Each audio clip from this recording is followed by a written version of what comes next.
Now, from what we've done so far, I think you guys can start to see a pattern. All the examples I've shown you right now of long division have been division that results in a zero remainder. In other words, we've been working with very carefully chosen examples that will divide perfectly. So now what I want to do is I want to look at examples that won't divide perfectly. And before I do them though, I want to show you, I want to remind you of what it is like when we're dealing with numbers. So for example, if I were to have 3 goes into 17, for example, okay, I ask myself, does 3 go into 1? No. I ask myself, does 3 go into 17? Yes, it does. It goes in 5 times, and we know that 5 times 3 is 15, right? We subtract, 7 minus 5 is 2, 1 minus 1 is 0. There's no further numbers to drop, so this is where the division terminates. And what that tells us is that 17 divided by 3 is equal to 5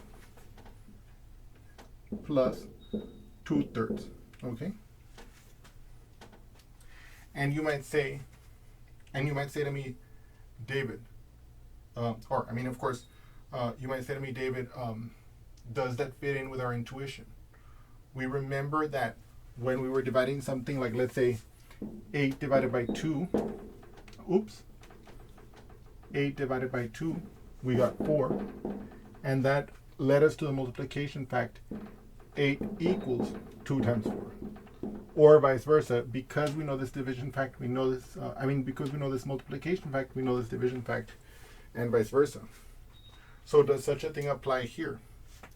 Is it the case that 17, for example, equals 3 times 5 plus 2/3? The answer is yes. Okay? We can apply the distributive law.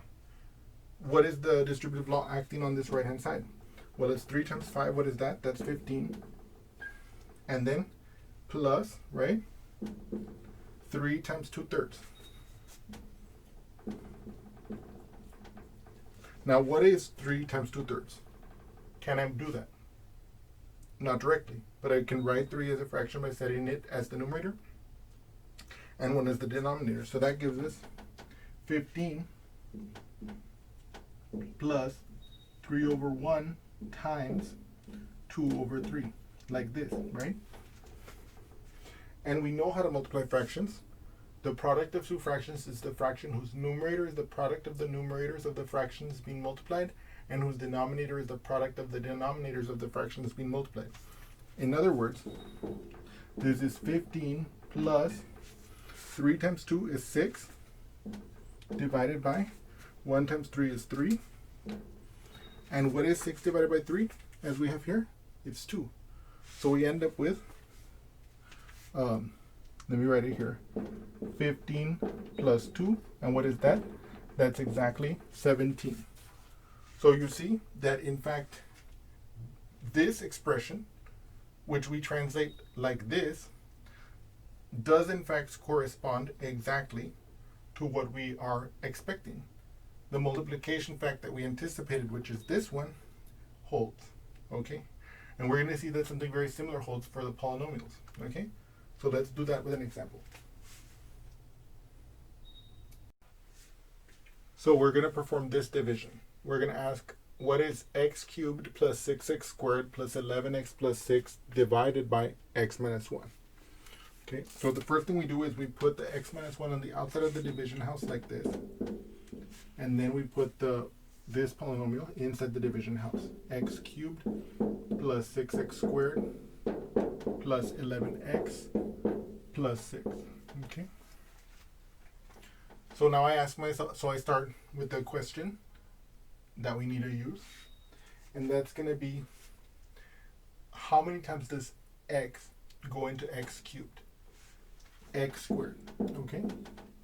Because x squared times x gives me x cubed. And then we multiply x squared times negative 1. That's minus x squared. And now we are prepared to perform our subtraction. What is x cubed minus x cubed? it's 0. This is gone. Boop! It's disappeared from existence. Now the question is, what is 6x squared minus negative x squared? Since I'm subtracting a negative, that's going to become a plus. So 6x squared minus negative x squared becomes 6x squared plus x squared, which is 7x squared. Okay. So now I bring down my plus 11x. So now I ask myself, how many times does x go into 7x squared? Plus 7x. Right? Because if I multiply 7x times x, I get 7x squared. And if I multiply, and now I just multiply the rest. So 7x times negative 1 is minus 7x. Okay. So now I perform the subtraction. What is 7x squared minus 7x squared? It's gone. Boop. What is 11x minus 7x? Wait. What is 11x minus negative 7x? That's going to become plus 7x. So it's going to become 18x. Then I bring down my 6. So now I ask myself, what times x gives me 18x? Plus 18. 18 times x is 18x. 18 times negative 1 is negative 18. Now we're going to perform the subtraction. 18x minus 18x, that is gone. Boom. What is 6 minus negative 18? That becomes 6 plus 18. What is that? That's 24. Okay. And now look at that. We don't have zero remainder. Okay. So now what we're going to do is we're going to reason by analogy with the numeric case to see what fact this gives us.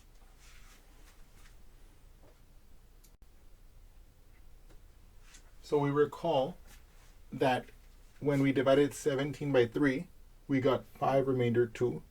And we recall that that implied for us that 17 divided by 3 was equal to the 5 plus the remainder divided by the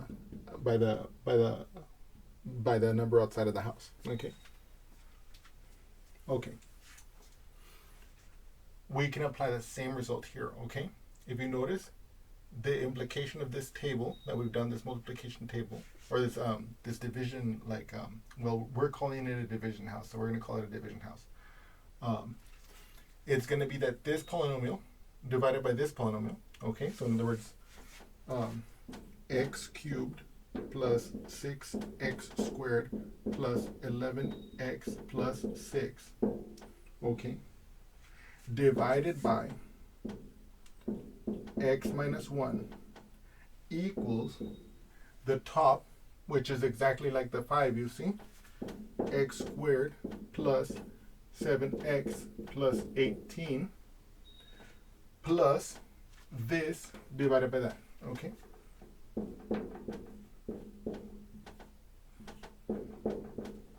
Okay. So this is the way we interpret this division when it has a remainder. And of course, if this had been a negative 24 instead, it would have been a minus here, okay? So now what I'm about to do is I'm going to copy this fact up there, and then I'm going to multiply this by the x minus 1 to verify for you that just as we multiplied the 5 plus 2 over 3 by 3 and we got 17, I'm going to show it to you that when we multiply this result by x minus 1, we do actually recover this polynomial just as we would expect. Okay, so now let's do that together. So now what we're going to do is we're going to do x minus 1 times x squared plus 7x plus 18 plus 24 over x minus 1. Okay.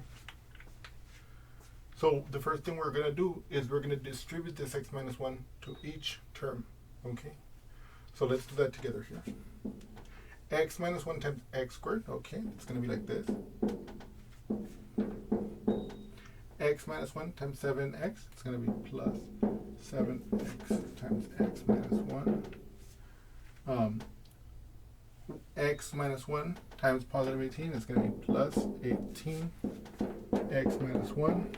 And then finally, it's going to be the plus 24 over x minus 1 times x minus 1, okay?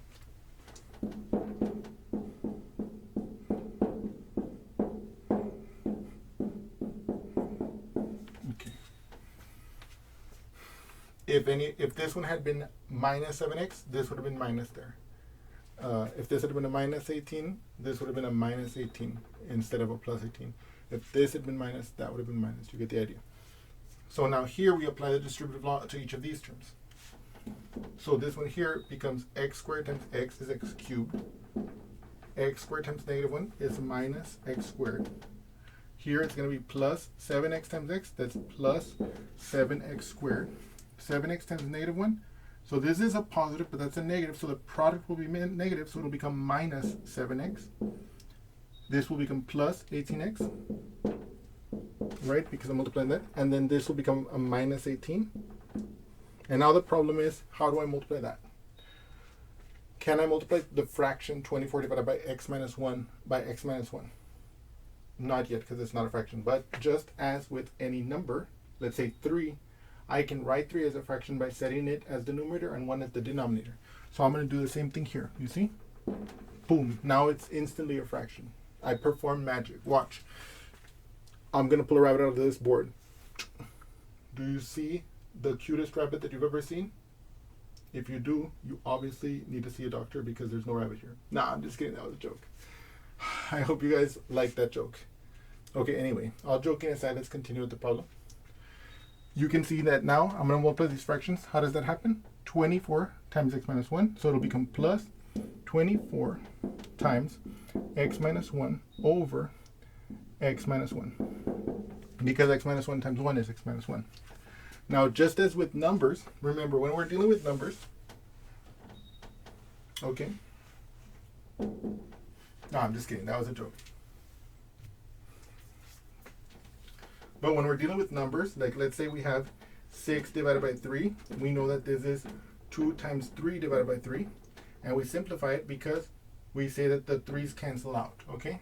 In actual fact, what's happening is that we can look at this as, so in actual fact, whenever you hear that term canceling out, what's actually happening is that, like let's say we have 2 times 3 divided by 3, as we had pictured it, we can see this as 2 over 1 times 3 over 3. And because the fraction 3 over 3 having the same numerator and denominator, that fraction is equal to 1. So it's the same thing as 2 over 1 times 1. And what's anything times 1? It's just whatever that thing is. So it's 2 over 1 in this case.